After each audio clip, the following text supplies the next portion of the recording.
Most people get this wrong, and as preppers, it could cost you everything for survival, because this video is about 7 survival foods that will outlast almost everything. But listen, it's not just any foods. They'll last 30 years, but as a physician, let me tell you, these are the ones you're going to want to store and stockpile. They're not junk food. So write these down, make your list. Let's go shopping for the 7 foods you should have for survival. First up are oats. They are fantastic. Lots of proteins, lots of fats, and get your day going. They say breakfast is the most important meal of the day. I personally, as a physician, disagree with that. But for those who love breakfast, you couldn't ask for a better one than oats, especially if you know how to make like overnight oats. Put it in the fridge. That's a fantastic breakfast right there. And then lunchtime number 2, wheat berries. Also, lots of proteins, lots of fats. Also putting in a lot of carbs to be able to keep your day going, make breads out of it. And the thing is, we would love to store flour. You can store flour for a certain amount of time in the freezer longer, but if we're talking about long-term crap hits the fan, you're not going to have freezer space. Wheat berries are the way to go. We buy them as a family up here from the Amish stores. We get these massive 50-pound bags, and they last practically indefinitely like that. Then we have a Wondermill, mill them up, make the flour, and then we make our bread, practically speaking, every day from those wheat berries. And number 3, boy, my kids love this, pasta. Has some decent proteins, some decent fats, lots of carbs to keep it going. And I find that everything I've listed so far is not really a meal item per se, but a good supplement, and pasta is no different than that. But obviously lots of ways you can prepare it, put some butter on it, put some sauce on it, and it's a beautiful thing. But pasta, as long as you make it airtight and make it so you take the oxygen absorber and put it in the pack, will last a long, long time for you. Another supplement, but don't overlook this one, potato flakes or potato gems, whatever type you like to use. Lots of proteins on this, and excellent supplement too. I mean, you could have just a bowl of instant mashed potatoes and you're good to go. But potato flakes and gems are a really good thing to have. Just make sure if you're going to store and stockpile it for a long period of time, get the plain flakes. Don't have things like butter added into it, because the butter in there can go rancid over time. Now we're stepping things up with number 5, white rice. Not a lot of protein, but a lot of carbs, higher glycemic index, packs a punch and gets you going. But it's still not like super dense packed with carbs, for the fact that the glycemic index nails you and makes your blood sugar crash. That's typically the case anyway. But white rice is amazing. As far as prepping goes, it's one of the most perfect prepping items, for the fact you don't even need an oxygen absorber with it.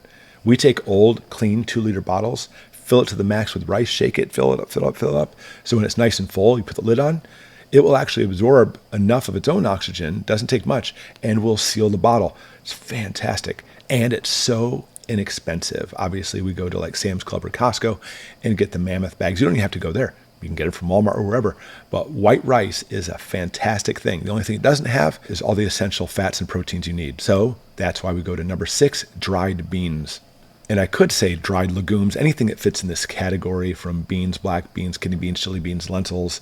It's totally up to you. So many to choose from, packed with proteins. And what's cool about that is when you take the beans and the rice and combine them, they have all the essential proteins you must take in by diet for you, and you're good to go.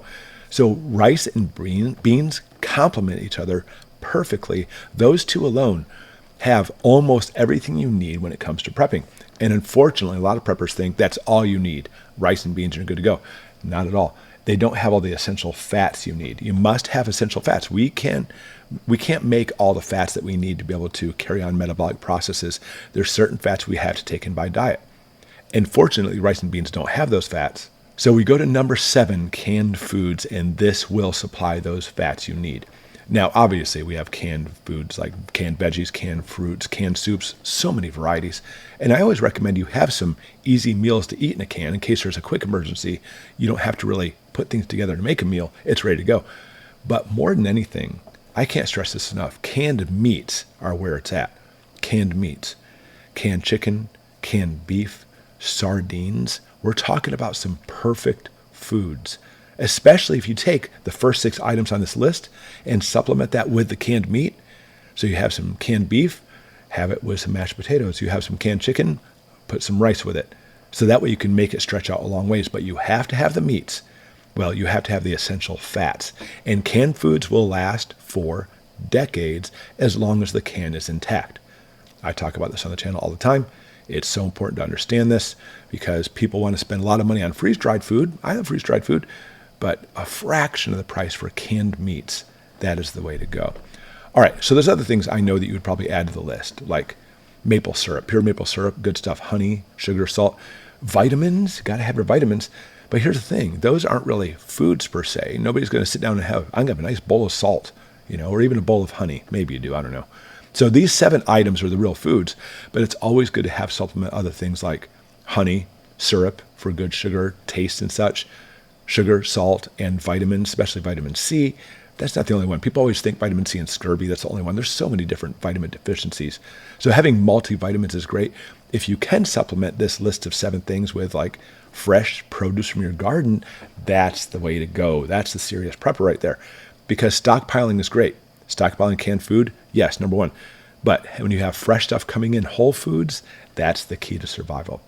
But besides that, what would you add to the list? I'm sure there's some other whole foods you'd love to add this that actually do last a long time. Like I love eggs, but even water glassing eggs, we're talking about a year and a half. They won't last forever. So what would you add to the list, though? Because I'm sure there's some other things too. As always, I appreciate you. I appreciate you joining our channel and subscribing, and we'll see you next time.